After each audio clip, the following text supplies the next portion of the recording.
Angie has made it easier than ever to connect with skilled professionals to get all your jobs projects done well. If you own a home, you know how much work it can take, whether it's everyday maintenance and repairs or making dream projects a reality. It can be hard just to know where to start, but now all you need to do is Angie that and find a skilled local pro who will deliver the quality and expertise you need. Angie has over 20 years of home service experience, and they've combined it with new tools to simplify the whole process. Bring them your project online or with the Angie app, answer a few questions, and Angie can handle the rest from start to finish, or help you compare quotes from multiple pros and connect instantly, which means you can take care of just about any home project in just a few taps. Because when it comes to getting the most out of your home, you can do this when you Angie that. Download the free Angie mobile app today or visit Angie.com. That's ANGI.com. You don't know Jack. I'm Jason Horton. I'm Rebecca Lieb. And this is Ghost Town.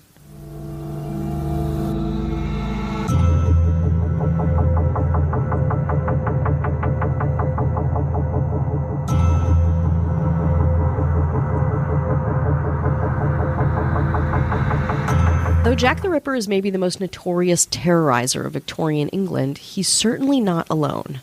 No. Just a couple decades before Jack the Ripper, there was Spring-Heeled Jack, a leaping, terrifying, superhuman English terrorist who plagued the English nation for more than 60 years. Traversing folklore, psychological events, and historical figures, today on Ghost Town, the many legends and life of Spring-Heeled Jack. Spring-Heeled Jack, though he didn't have the notorious nickname yet, was first seen in London in late September of 1837. A businessman who was returning home late at night was confronted by the figure of a man, taking huge, agile leaps over the high railings of the local Barnes Cemetery.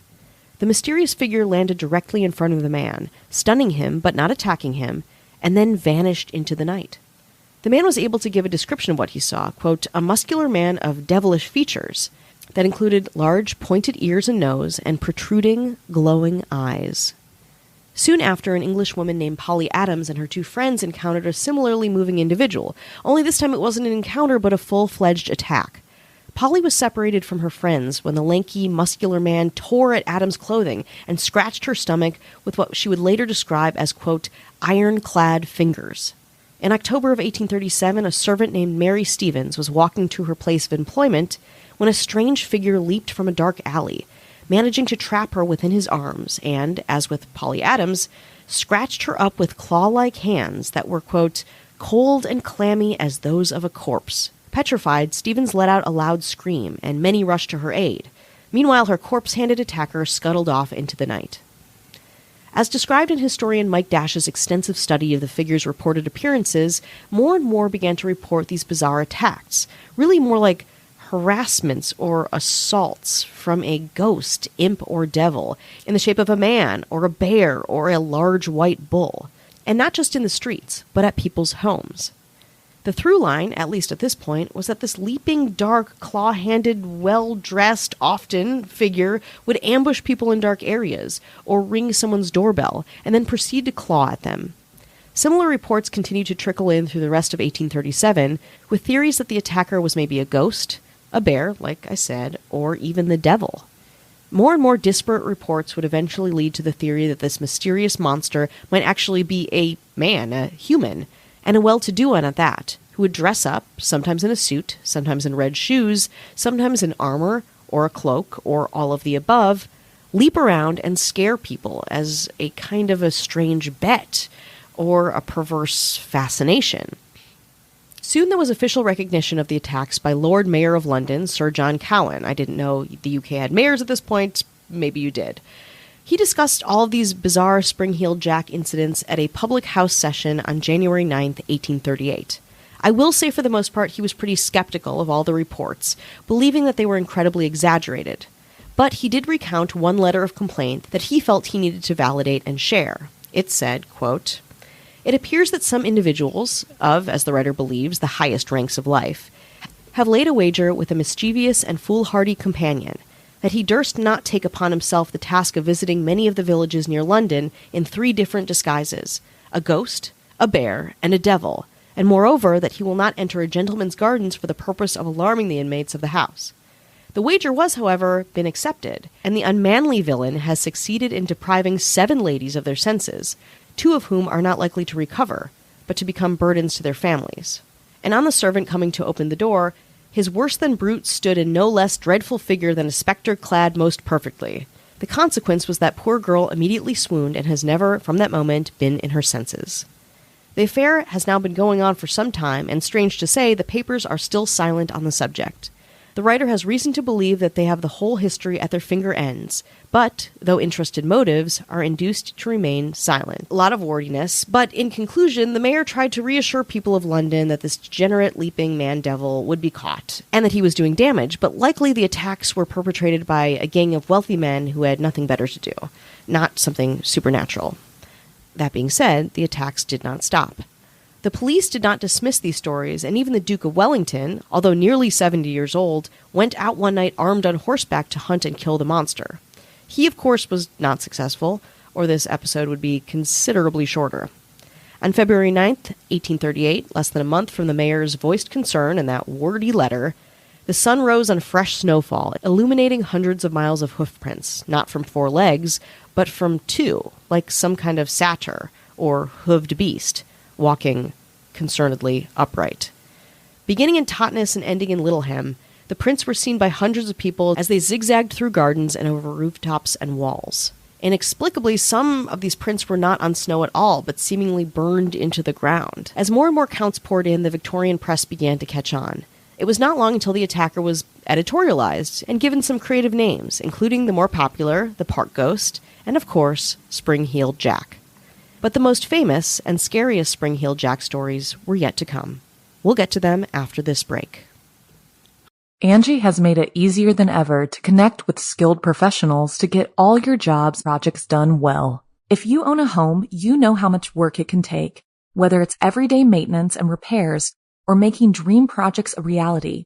It can be hard just to know where to start, but now all you need to do is Angie that and find a skilled local pro who will deliver the quality and expertise you need.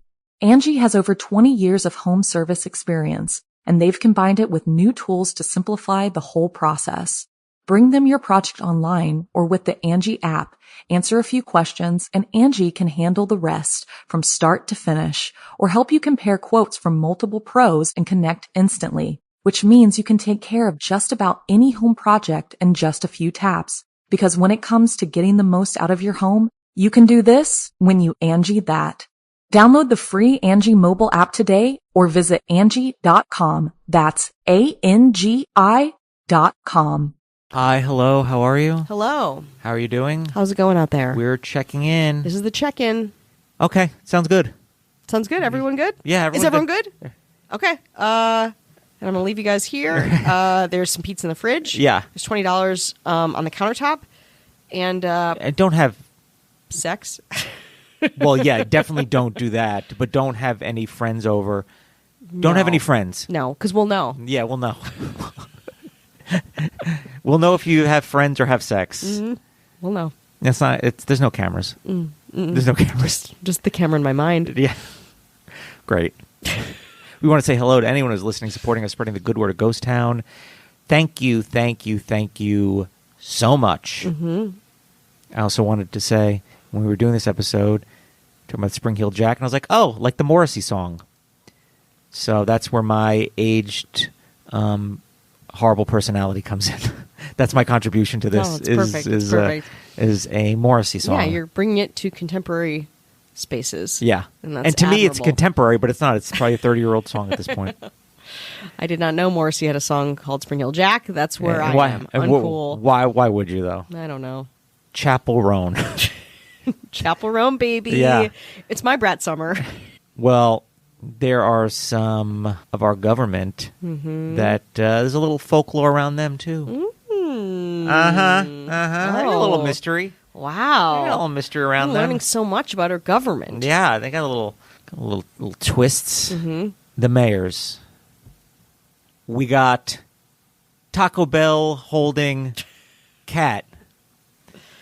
Always got Taco Bell in hand, ready to party. Legendary. It's Just always always- hot, too. It's always hot. It's just like a perfect amount for everybody. Oh. You know those Taco Bell commercials? They always, if somebody brought Taco Bell, people were like, I don't care about this Coke anymore. I just care about this Taco Bell. Yeah. Always there, always bringing fresh Taco Bell. What a fabled creature of folklore.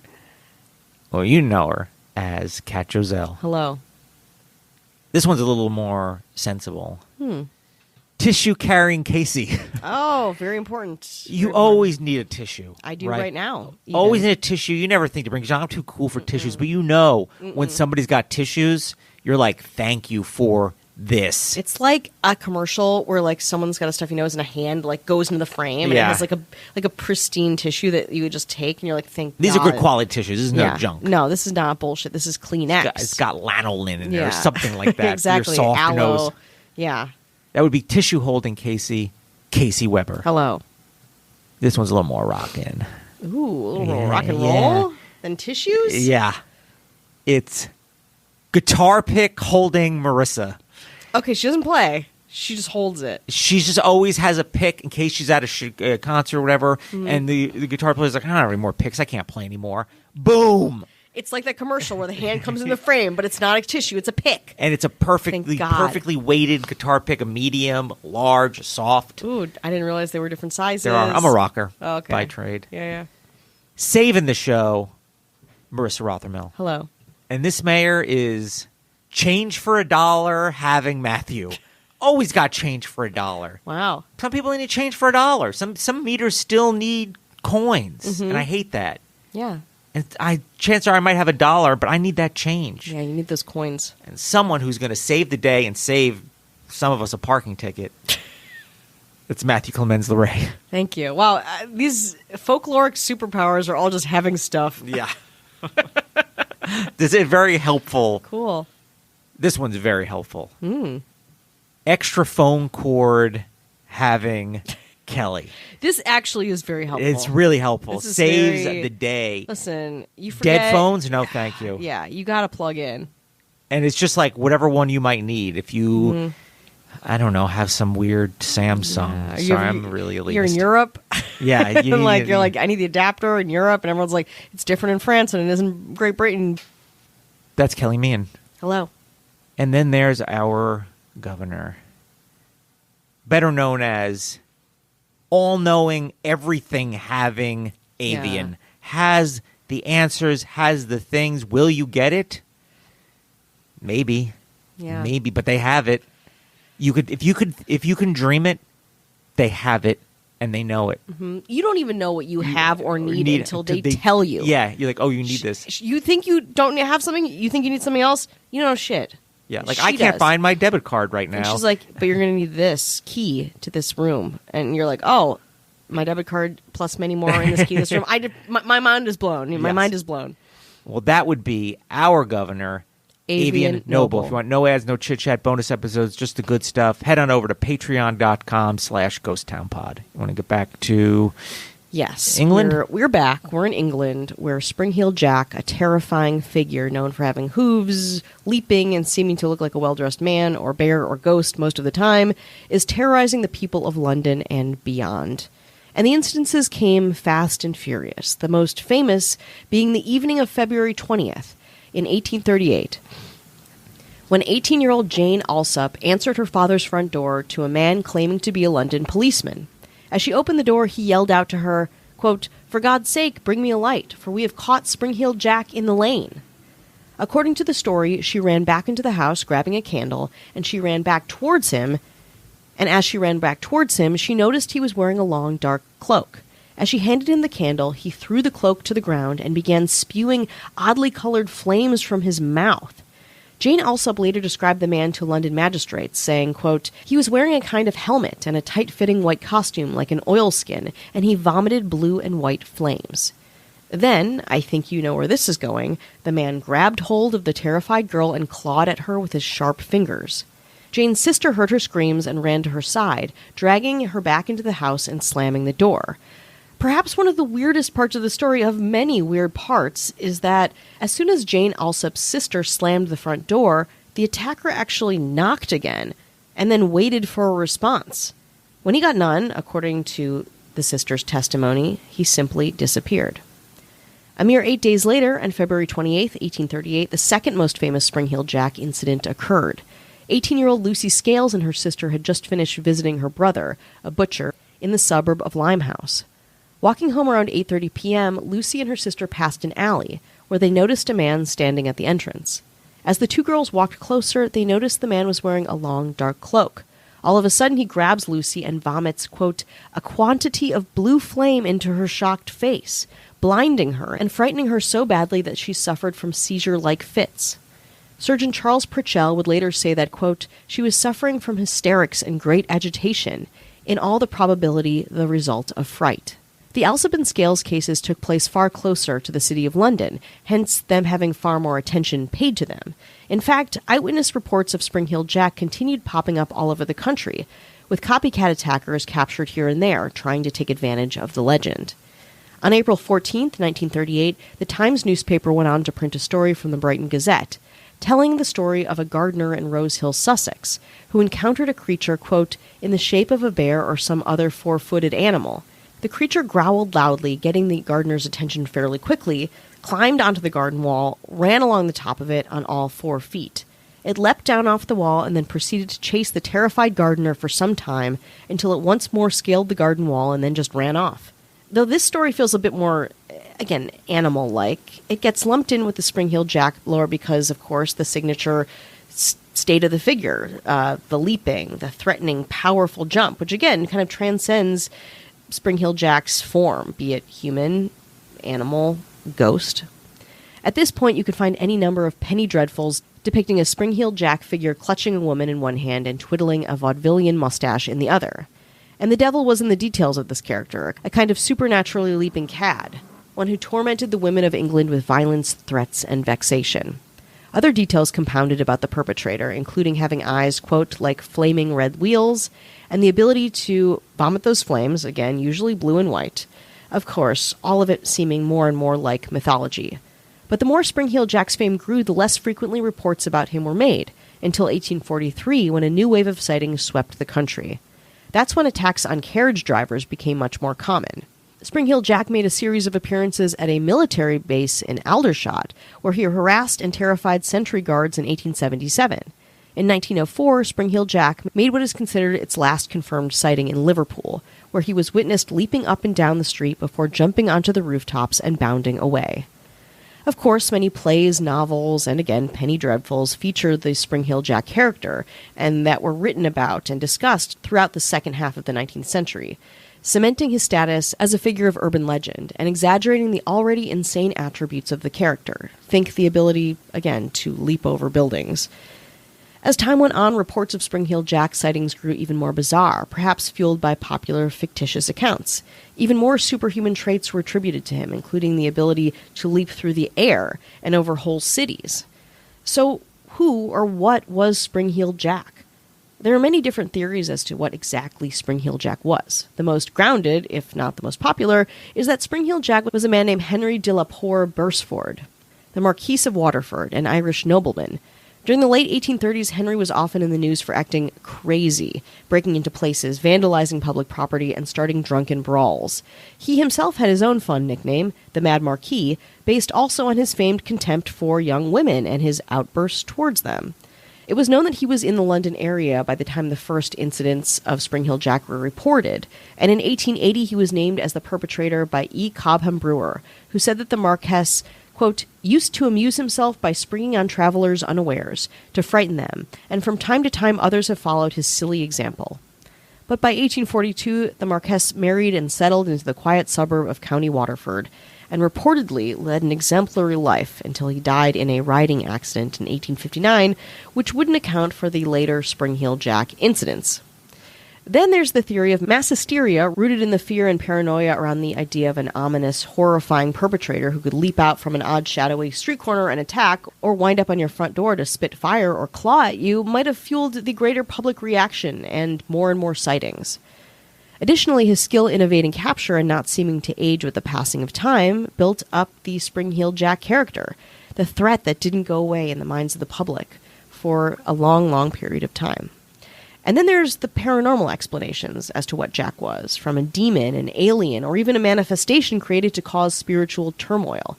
People think he might be a demon come to Earth, accidentally or purposefully summoned into this world by practitioners of the occult, or people who manifested him to create chaos. Or Spring-Heeled Jack was theorized to be an alien, what with his pseudo-human appearance and features, with the agility of something maybe studying to exist in a high-gravity world, playing the part of, quote, human in his long coat and human clothing. Some paranormal experts put him in the phantom attacker category, which I can get behind. Phantom attackers appear to be human and may be perceived of as prosaic criminals, but may display extraordinary abilities, as in Spring-Heeled Jack's jumps, which is widely noted would break the ankles of any human who would replicate them, and or constantly evading the authorities. Victims commonly experience the, quote, attack in their bedrooms, homes, or seemingly secure places where they feel safe. They may report being pinned or paralyzed, or on the other hand describe a siege in which they fought off a persistent intruder or intruders. Many reports can readily be explained psychologically, most notably the old hag phenomenon, which is like an archaic name for sleep paralysis.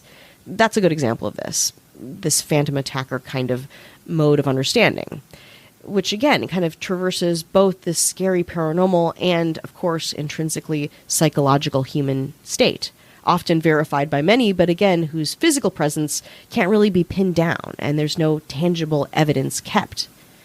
To keep this episode mega creepy, I should tell you that a handful of Spring-Heeled sightings have been made in recent times. A salesman in Hertfordshire reported seeing him, quote, leaping high hedgerows in great bounds in 1986. Then a family on their way to Ewell reported a man leaping away at impossible heights in, drumroll, 2012. A mere 12 years before, again, we sit in this room recording this episode, Spring-Heeled Jack was seen. Clearly, Spring-Heeled Jack is a mysterious and terrifying folkloric figure that feels, in my humble opinion, a little too contemporary for comfort.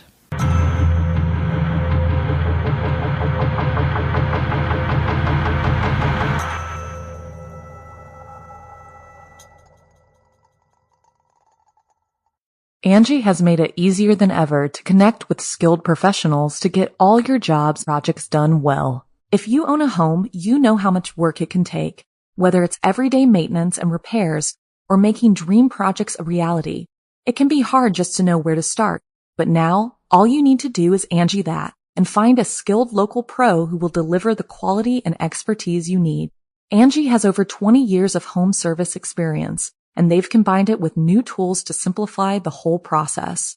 Bring them your project online or with the Angie app, answer a few questions, and Angie can handle the rest from start to finish, or help you compare quotes from multiple pros and connect instantly, which means you can take care of just about any home project in just a few taps. Because when it comes to getting the most out of your home, you can do this when you Angie that. Download the free Angie mobile app today or visit Angie.com. That's ANGI.com.